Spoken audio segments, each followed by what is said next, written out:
Halo sobat semua, jumpa lagi dengan Denbagose Channel. Bagaimana kabar sobat semua? Sebelum kita mulai cerita ini, ayo silakan subscribe, like, komen, share dan nyalakan loncengnya untuk mendapatkan notifikasi terbaru ketika Mimin upload videonya. Bab 1202 Katak Emas. Thomaskin mengangguk, sepertinya kebenaran telah terungkap. Katak emas ini, apakah katak emas berperut besar? Riman Feng mengangguk. Tentu saja katak emas memiliki perut yang besar, jika tidak, aku juga tidak membelinya. Katak emas, mengundang keberuntungan dan harta karun, menelan dari segala arah, semakin besar perutnya, semakin baik. Thomaskin berkata, kalau begitu kamu telah menyinggung katak emas ini. Kodok emas berperut besar ini mungkin memiliki seorang anak di dalam perutnya, dan kamu menghancurkannya hingga berkeping-keping, menyebabkan kebencian. Setelah mendengarnya, Riman Feng langsung terkejut, dia tidak menyangka ada teori seperti ini. Jika dia mendengar ini sebelumnya, dia tidak akan pernah mempercayainya, tetapi setelah melihat Thomaskin hari ini dan mengetahui metode Thomaskin, dia tidak lagi meragukan apa yang dikatakan Thomaskin. Tuan Qin, apa yang harus aku lakukan? Hanya seekor katak emas, ini mudah diselesaikan. Katak emas tidak punya banyak keahlian.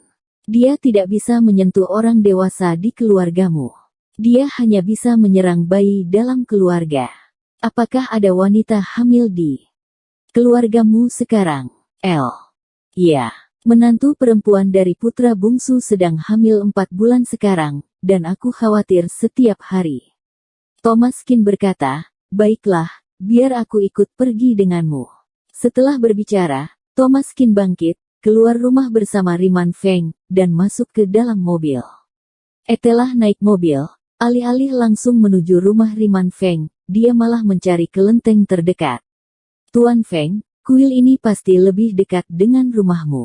Kita akan membakar dupa besar, dan tiba di rumahmu dupa habis terbakar. Tuan Feng mengangguk, jangan khawatir, kuil ini berjarak kurang dari 3 km dari rumahku. Akan tiba di sana dalam beberapa menit. Baiklah, silakan bakar dupa besar. Tuan Feng berjalan ke kuil, menyumbangkan sejumlah besar uang dupa kepada pengurus kelenteng dan mengundang 3 batang dupa besar. Setelah menyembah Buddha, dia membawa dupa besar itu kembali ke mobil dan menjaganya dengan hati-hati. Dupa ini setidaknya akan memakan waktu lebih dari 10 menit untuk terbakar habis, dan tidak akan ada masalah untuk tiba di rumah. Pengemudi terus menambah kecepatan dan kembali ke rumah Feng. Thomaskin mengambil 3 batang dupa dan berjalan masuk ke dalam rumah. Sekilas dia melihat balok di dalam ruangan agak roboh, tetapi ada orang sedang memperbaikinya.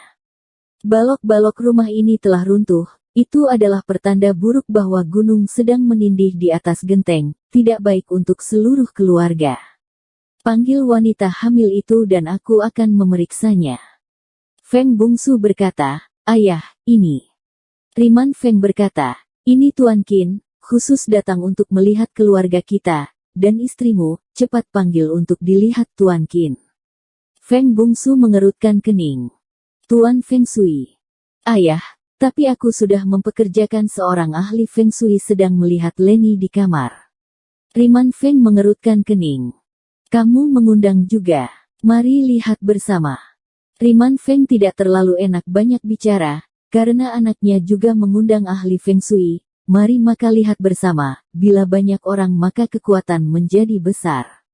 Membawa Thomaskin ke kamar tidur, seorang wanita terbaring di atas tempat tidur dengan perut yang sangat besar, seolah-olah hendak melahirkan. Berdiri di sampingnya adalah seorang pria berjubah kuning, memegang pedang kayu persik di tangannya, terlihat seperti dewa tua di sana. Ayah, Tuan Qin, ini Tuan Suge. Tuan Suge menoleh dan mengangguk pada keduanya dengan tatapan dingin. Seorang master memang begitu, tidak mudah didekati, jika tidak akan memiliki temperamen seorang master. Tuan Suge, ini adalah ahli Feng Shui yang diundang oleh ayahku, Tuan Qin. Suge terkejut, dia mengira Thomaskin juga berasal dari keluarga ini, tetapi dia tidak menyangka anak ini adalah seorang ahli Feng Shui. Datang untuk ambil pekerjaan. Merampas rejeki orang seperti membunuh orang tua. Jika seseorang datang untuk merebut bisnis, Suge pasti tidak akan bersikap baik. Kalian bisa mempercayai anak muda seperti ini. Bukankah itu terlalu ceroboh? Tentu saja Suge tidak puas. Thomas Qin masih sangat muda, dan ternyata menjadi ahli Feng Shui. Tolong ya, menipu orang juga harus profesional, oke. Berdandan sedikit, dan jadilah lebih dewasa. Jangan bicarakan hal lain. Setidaknya ada jenggot, jubah Tao, kan? Thomas Qin ini berumur 20-an, mengenakan pakaian kasual dan terlihat seperti seorang mahasiswa, dari mana terlihat sebagai ahli Feng Shui. Riman Feng mengerutkan kening, tampaknya Tuan Suge sedikit lebih profesional, tetapi metode Thomas Qin tidak buruk.